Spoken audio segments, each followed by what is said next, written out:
Hey, this is John Petrucci, and this month I'd like to talk about combining simple triad arpeggios in order to imply more complex chord forms. And this is a really cool improvisational tool because you can use it whether you're playing over a static environment or whether you're actually playing over chord changes that you want to follow.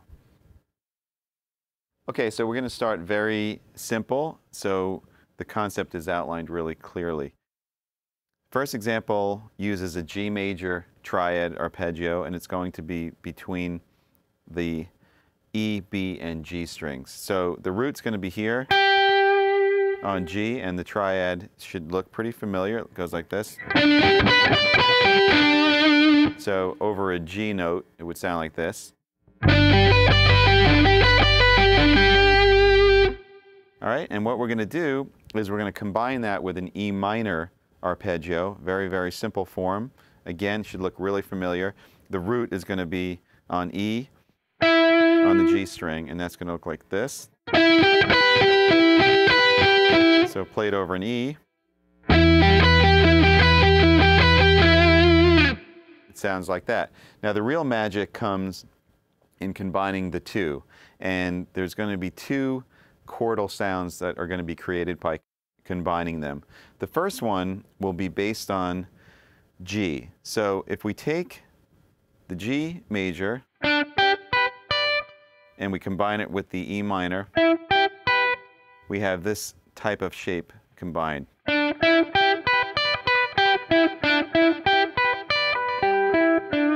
Right? So over a G major chord, it implies a G6 form.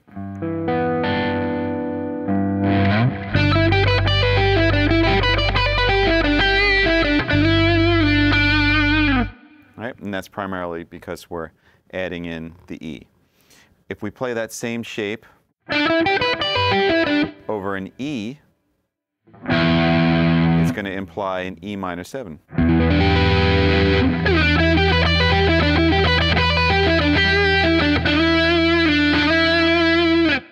And that's primarily because we're adding in the flat 7, and the minor third is already there.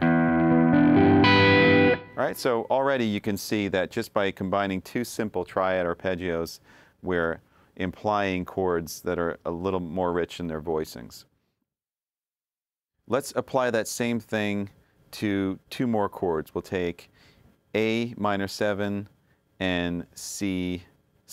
All right, so the A minor 7 sound is going to come from combining a C major triad and an A minor triad.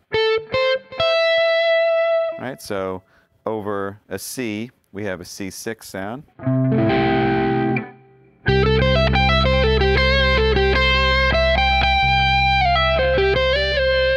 Don't play that note. And over an A minor 7, sounds like this.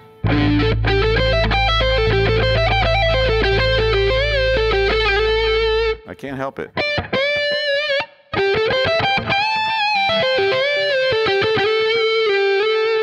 I guess why I tend to go there is because if you're actually using this in a soloing phrase, you'd probably be bending to notes and playing melodies, which is just kind of a natural thing to do. So you can use these arpeggios as kind of stepping off points to create phrases and licks. So that's the basic concept as far as sixth sounds that are major and seventh sounds that are minor. Let's take that a step further and get into some ninth chords and into some 13th chords. And the way that we're going to do that is really exactly the same as far as the concept and the technique, but it's just a matter of which arpeggios that we pick out to combine to add in the extra notes. Okay, so the very first one we're going to do is going to, again, start in G. So it's going to start with the G major triad. And we're going to move up, we're going to skip over the next diatonic arpeggio in E minor, which would be A minor. And we're going to go to B minor. So just as an aside, by the way, all of these arpeggios and chords and everything are diatonic to the key of E minor or G major for this example. So we're going to combine G major and B minor. Now, when I play that already, in my ear, I hear a G major 7 happening. So let's hear what that sounds like over G.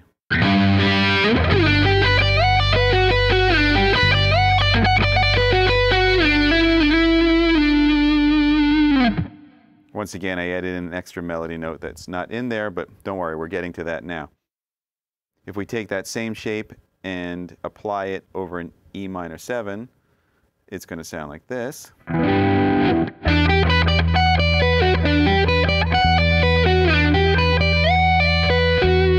Now, because we're adding in an F sharp, it's actually a ninth, so we have the flat 7 of E minor, and we have the ninth being F sharp. So now actually we have an E minor ninth sound. So already we're getting more advanced. We started out with just basic triads, E minor, G major. Then we went to a G major 6 and an E minor 7. Now we're going to a G major 7 and an E minor 9. And we really didn't change too much. All we're doing is kind of combining arpeggio shapes. So again, over the G, over the E. That's kind of cool, the F sharp on top just as a note. Kind of a cool melodic device that you know is going to resolve up a half step. In this case, over E, it's going to be the minor third, so it's a kind of powerful note.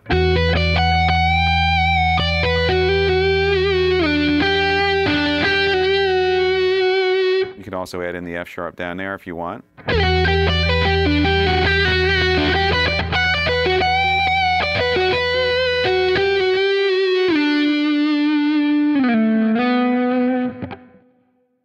So let's just add one more thing here to further complicate matters. All right, so the final thing is to create a bigger chord sound. This is going to be a G major 13. All right, in order to do that, the concept remains simple. We're going to combine 3 arpeggios this time. So we have the G major, we have the B minor,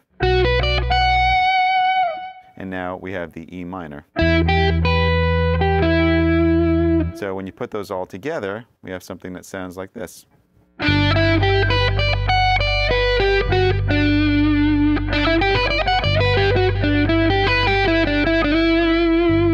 the cool thing is that it's implying the sound over the G. You have the 13, you have the major 7, it has a major sound.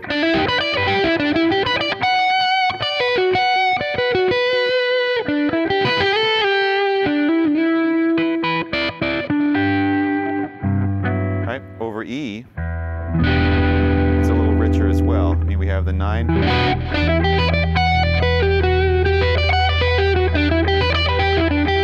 Back to the G.